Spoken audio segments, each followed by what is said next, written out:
Distinguished colleague, Senator Robin Hood Padilla, to also make a manifestation. Senator Robin Padilla is recognized. Maraming salamat po, Ginoong Pangulo, at sa ating pinunong mayorya.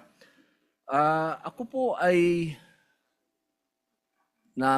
nakinig at napanood ko po ang mga talumpati ng ating mahal na kasama, Senator Risa Hontiveros, Senator Marcoleta, Senator Erwin Tulfo, patungkol po sa kaganapan na nangyayari ngayon sa pagitan ng Chinese Embassy at sa atin pong mga senador. Ang akin po lang mungkahi sana, ako po ay naniniwala, mga mahal kong kasama, na itong usapin nito ay masyadong popular sa ating mga kababayan. At ang magsalita ka ng patungkol sa pagsasaayos ng singgalot na ito ay hindi pabor sa sino man na magsasalita ng gusto mong magkaroon ng kapayapaan. Pero sa usapin nito, ako po ay tatanggapin ko kung ano ang sasabihin ng mga tao sa akin. Kung sasabihin nilang, oh, pro-China yan. Okay lang po. Wala pong problema. Ang akin pong gustong sabihin sa ating mga kababayan, alam niyo, ang isang bagay, pag hindi natin inayos, pag hindi tayo nagtulong-tulong na maayos, lalong-lalo na sa kapitbahay natin, kapitbansa natin, hindi po ito makatutulong sa atin. Hindi po ibig sabihin na ako'y pumapayag na pagsalitaan ng hindi maganda ang ating mga kasama ng Chinese Embassy. Aba, hindi rin naman tama yon. Pero, hindi rin naman po tama na ang isang opisyal natin sa gobyerno na isang unipermado pa, ay gagawa ng katatawanan o karikature ng presidente ng China.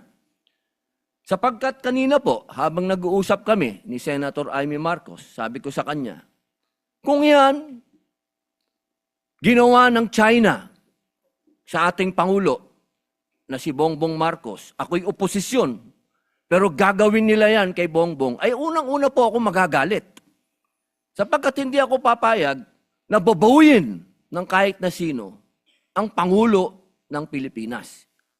Hindi ako papayag na gawan ng karikature, kahit ako'y oposisyon, na gawan ng ganyan ang ating Pangulo. Sapagkat ang Pangulo ng isang bansa, yan po ang tinatawag nating representasyon ng ating bayan, katumbas ng bandila. Kung ano ang tingin natin sa bandila, yan ang tingin natin sa Pangulo. Kaya, kung ano man po ang ginawa ni Admiral Tariela, ay pinakikiusapan ko po siya na huwag niyang ulitin. Sapagkat, pag nambastos ka, babastusin ka rin talaga. Wala po tayong magagawa sapagkat duty ng kahit na sino na ipagtanggol ang kanilang Pangulo. Ang gusto ko lamang pong sabihin dito, aking mga kasama, tama po, naniniwala po ako na hindi makatwiran ang ginagawang pambobomba ng tubig sa ating mga mangingisda, sa ating Coast Guard. Pero matagal ko na rin sinabi na may budget naman ng Coast Guard, ba't di kayo bumili ng mas malakas na water cannon at gumanti kayo? Hindi naman po pwede na lagi tayo magpapaawa. At parehas naman kayong tinatawag nating tanod ng Coast Guard kayo pareho. Hindi naman kayo gray ship. Ang gray ship, yun ang military. Kapag hindi naman pwede yun. Yun ang tinatawag natin na escalation. Pero kung dalawa kayong white ship dyan at nagbombahan kayo ng tubig dyan, walang ano yun. Walang issue yun, walang escalation yun dahil pareho kayong tanod baybayin. Pareho kayong nagpoprotekta ng coast natin. Pero para sa usapin nang ikaw ay magtatalumpati at gagawin mong katatawanan yung Pangulo ng isang bansa, eh palagay ko, inuulit ko po, ako po ay oposisyon. Pero kahit sinong gumawa niyan sa presidente ko, hindi ako papayag. Ako'y tatayo din at talagang makakatikim din sa akin yun ng mga salitang hindi talaga, hindi niya makakain. Sapagkat sa akin, anuman ang political affiliation natin, pagdating sa Pangulo sa ibang bansa, iisa tayo. Solid dapat tayo, nakatayo dapat tayo sa Pangulo natin, pag-usapin na ng ibang bansa na. Kaya sana po, nakikiusap po ako sa Chinese Embassy at sa ating mga kasama na sana po ay matapos na ito, makapag-umpisa na po tayo ng magandang relasyon, pag-umpisahan natin ng pag-uusap, sapagkat alam niyo po, meron din po tayong ibang mga kasinggalot. Tahimik nga lang tayo. Katulad po ng aking best friend sa Malaysia. Kasinggalot natin yan sa Sabah. Ilan ng Pilipinong naging stateless doon? Ilan ng Pilipinong diniport nila? Pero naging tahimik naman tayo. Wala naman akong naririnig. Kaya sana kung ano po yung ginagawa ng iba din sa atin, pantayan din natin.